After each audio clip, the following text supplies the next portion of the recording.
Всем привет! В этом видео приготовим корпусное пирожное в виде арахиса. Если вам интересно, смотрите дальше. Первым делом надо приготовить взбитый ганаш. Отмеряем желатин, замачиваем в холодной воде, оставляем для набухания. В ковшике отмеряем сливки, примерно половину от общего указанного количества. Отмеряем шоколад. Сливки надо подогреть примерно до 80 градусов. В горячие сливки добавляем набухший желатин, перемешиваем, чтобы полностью растворился. И потом заливаем сливки на шоколад. Оставляем, чтобы шоколад растопился. Добавляем остальные сливки, арахисовое масло. Все перебиваем блендером до однородности. Переливаю в емкость, в которой потом я буду взбивать, покрываю пищевой пленкой, ставлю в холодильник на стабилизацию. Такой ганаш стабилизируется примерно от 5 до 10 часов. Далее будем готовить арахисовый бисквит. В маленьком ковшике отмеряем сливочное масло и ставим на маленький огонь, греем, пока сливочное масло начнет пахнуть орехами и отделится белая такая пена, и на дно ковшика останется осадки. Пропускаем через сито. Сливочное масло получается очень ярким ореховым запахом. Берем яйцо, сахар, взбиваем миксером до светлой массы, добавляем арахисовое масло. Опять все взбиваем миксером до однородности. Просеиваем муку-разрыхлитель. Добавляем в основную массу. Перемешиваем. Добавляем молоко комнатной температуры или слегка теплое. И опять все объединяем миксером. Долго взбивать не надо, только до однородности. И в конце добавляем топленое сливочное масло. И все опять объединяем до однородности. Берем форму, покрываю фольгой. Одна форма у меня квадратная 18 на 18, вторая 18 сантиметров в диаметре. Я буду выпекать тонкие бисквиты, поэтому я все делю на две формы. Но также можно выпекать и в одной форме. Выпекаем 125 градусов до сухой палочки, и визуально бисквит подрумянится и по бокам будет отсоединяться от формы. Бисквиты заворачиваем в пищевую пленку и остужаем при комнатной температуре, и потом можно в идеале еще, чтобы они постояли в холодильнике.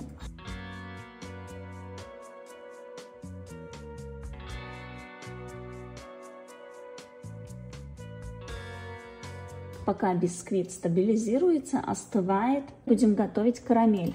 Нам понадобятся следующие ингредиенты. Отмеряем сахар, потом добавляем воду, ставим ковшик на плиту и доводим до кипения. Потом снижаю температуру плиты и варю сироп на средней температуре. Нам надо варить сироп до янтарного такого цвета, это будет 180 градусов. Сироп мы не мешаем, только можем приподнять ковшик и таким образом повращать, помешать.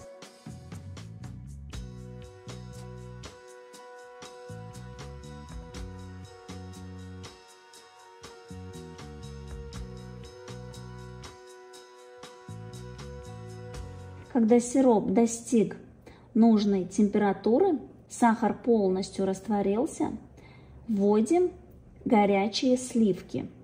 Аккуратно, так как поднимается горячий пар. И тут уже, конечно, мы мешаем, провариваем до однородности, помешивая, добавляем сливочное масло и арахисовое масло.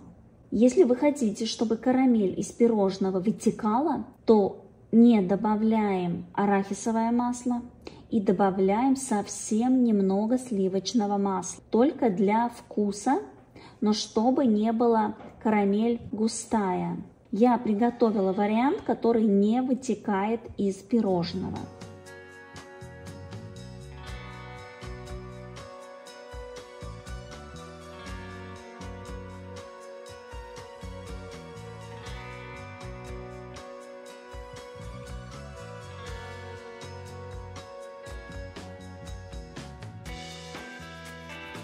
Сняли карамель с плиты, продолжаем еще немного помешивать и переливаем в баночку или в какую-нибудь емкость. Только приготовленная карамель, она жидкая, но остывая, когда она остынет, она будет более густая.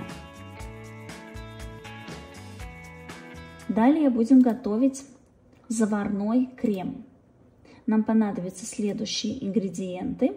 Отмеряем желтки, добавляем сахар, кукурузный крахмал, все перемешиваем и добавляем молоко.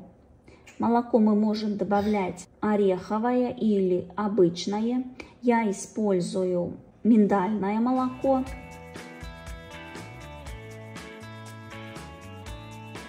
Перемешиваем до однородности и ставим вариться крем. Вначале греем на высокой температуре. Как только видим, появился пар, снижаем температуру и, постоянно помешивая венчиком, варим до момента, как чувствуем, что начинает густеть.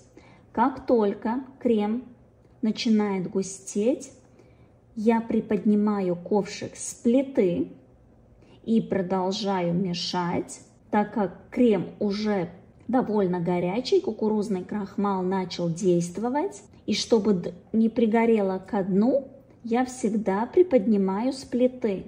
И когда он полностью загустел, я ставлю обратно на плиту на низкую температуру и продолжаю мешать и греть до момента, как попробовать на вкус, чтобы не был привкус крахмала.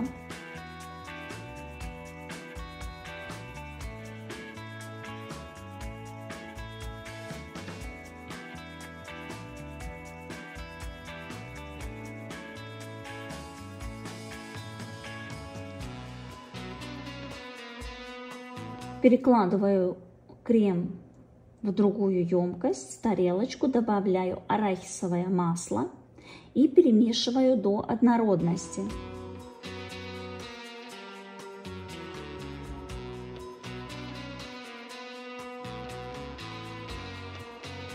Покрываю пищевой пленкой до момента, когда буду использовать крем, чтобы крем не заветрился. Далее готовим хрустящий слой. Отмеряем жареный арахис. И тут мы можем использовать или кукурузные хлопья без сахара, или специальную вафельную крошку. Можно самим приготовить или купить. Все надо измельчить до мелкой крошки. Отдельно отмеряем белый шоколад, арахисовое масло, подогреваем и перемешиваем до однородности. Потом добавляем измельченные хлопья с орехами, все перемешиваем до однородности.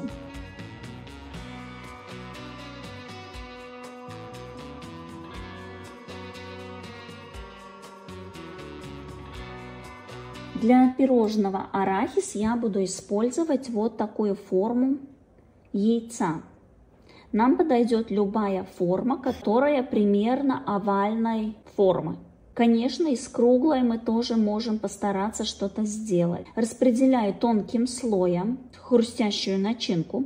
Надо тонким слоем, потому что она потом застынет. Внутри у нас белый шоколад, и чтобы не было слишком твердо.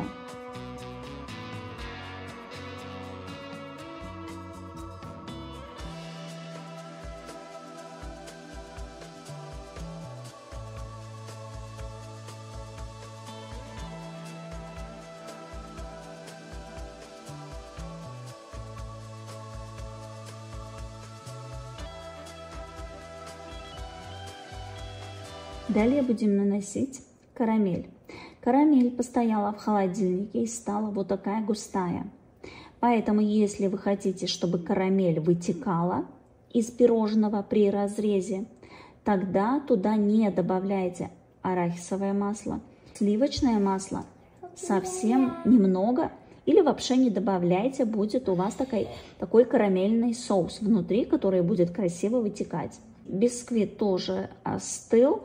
Я разрезала каждый бисквит еще вдоль.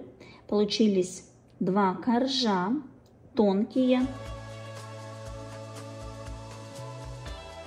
Верхушку, которая у меня подрумянилась, образовалась такая, как корочка. Я всегда у всех бисквитов срезаю. Я не люблю не визуально, чтобы такая корочка была в пирожных, в тортах, и не по вкусу. Она мешает объединиться составляющими, которые прикасаются с бисквитами. С вырубкой яйцом выдавливаю бисквит.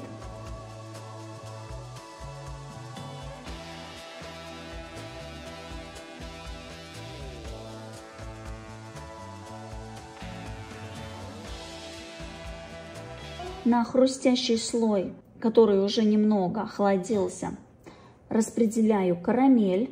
Все я делаю на глаз. Но так как у нас тут разные слоя, то делайте каждый слой довольно тонкий.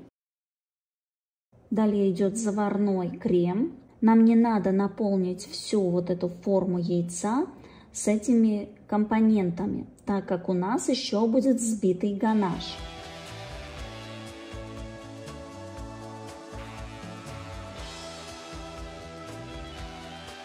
Этот бисквит требует пропитки в конкретном варианте, так как у меня тут не будет крем, который будет пропитывать бисквит, поэтому я использую карамельный сироп для пропитки. Так собираем слой за слоем и замораживаем до момента, когда наш ганаш стабилизировался и можно его взбивать.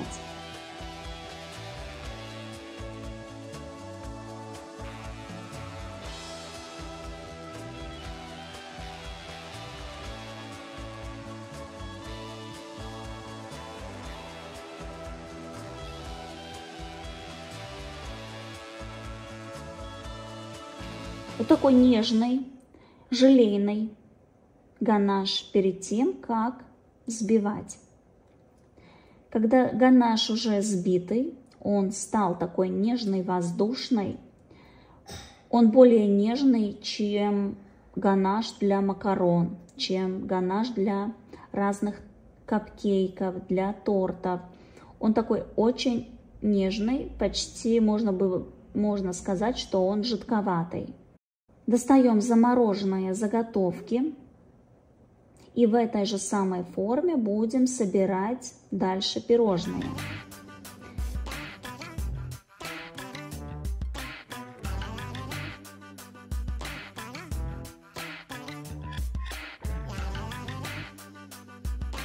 Кладем взбитый ганаш, примерно столовую ложку, такую с горочкой, распределяем по форме. Кладем заготовку, придавливаем. В идеале, конечно, иметь форму немного меньше размера и немного больше размера, чтобы в меньшем размере формы мы собирали начинку, и потом окончательное пирожное мы собираем немного побольше в размере формы. Но так как у меня имеется только вот такая одна форма, то я готовлю в этой форме, и все хорошо получается.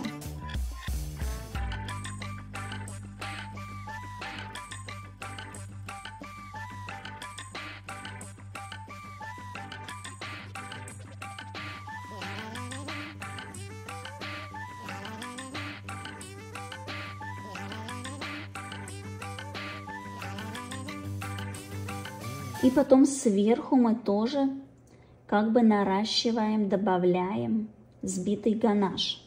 Нам надо покрыть все пирожное взбитым ганашем, чтобы вся вот эта начинка находилась в этом ганаше. И поэтому, конечно, удобно, если у вас есть две формы разного размера. Но если имеем то, что имеем, то тоже все можно приготовить. Просто распределяем, покрываем таким не очень толстым слоем каждый слой должен быть тонким, так как тут разные структуры, разные крема, начинки.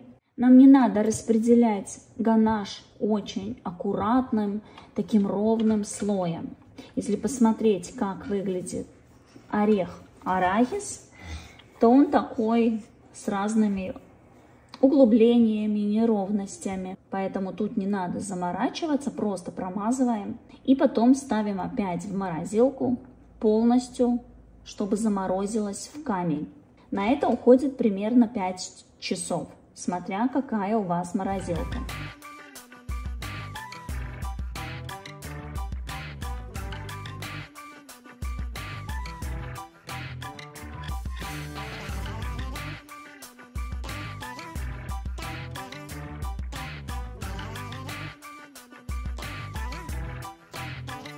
Полностью замороженные пирожные достаем и будем формировать окончательную форму арахиса. Для этого нам понадобится ножик или чистка для овощей. Проходимся и снимаем вот этот рельеф от самой этой формы. Немного подровнять. Не надо, чтобы все было гладко, но чтобы не было слишком таких выраженных неровностей углов.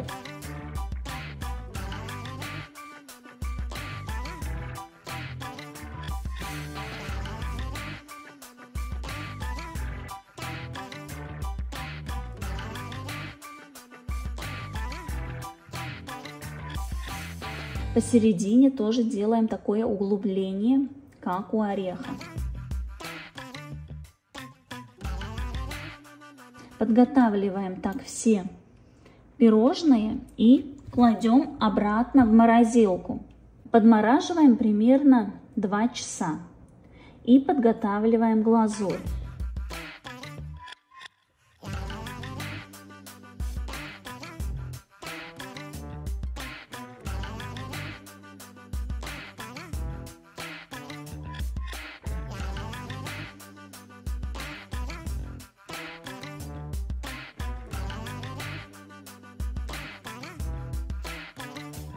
Для глазури нам понадобятся следующие ингредиенты. Растапливаем какао-масло, потом добавляем белый шоколад, арахисовое масло, все подогреваем, перебиваем блендером, добавляем жирорастворимые красители, немного желтого, немного можно добавить красного, чтобы получился такой очень нежный цвет, как цвет арахиса. Достаем пирожное, натыкаем на зубочистку и макаем пирожное в глазурь. Если хотим, чтобы слой глазури был очень тонкий, то глазурь используем примерно 44 градуса. Если хотим такой более-менее непрозрачный слой, глазурь используем 40 градусов. Но если глазурь будет ниже 40 градусов, она уже будет слишком толстого слоя. И неудобно будет есть пирожное. Для такого баланса я советую использовать глазурь 40-42 градуса. Это так идеально у вас получится. Такой хороший, тонкий, но не слишком тонкий слой.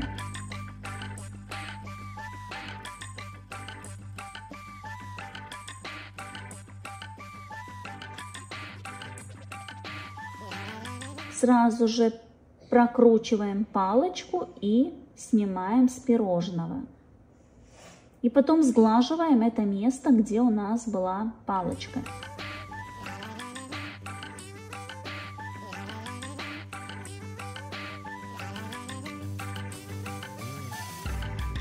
Так можно подготавливать такие корпусные пирожные, потом завернуть отдельно каждый в пищевую пленку и хранить в морозилке примерно месяц. Когда надо, достаем, глазируем и подаем. Когда достаем пирожное из пищевой пленки, руками проходимся, чтобы снять конденсат.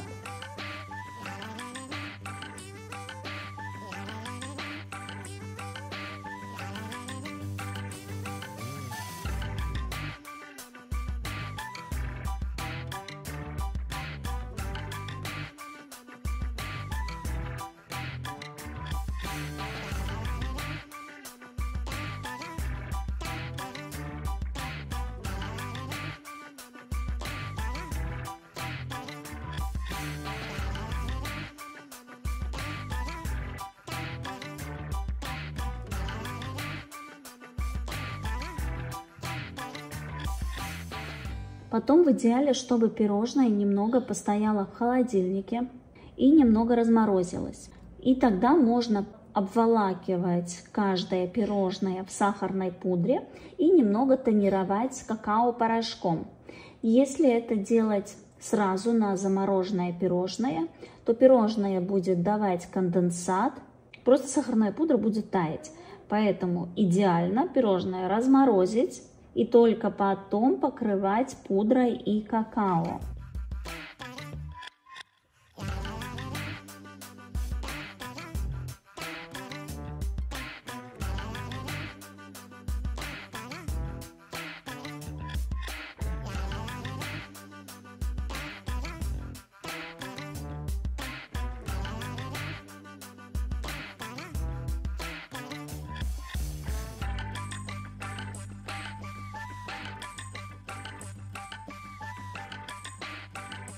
Так как я, конечно, вам показываю все довольно так быстро, я не размораживала пирожное. Разрезаю пирожное, когда оно довольно еще холодное.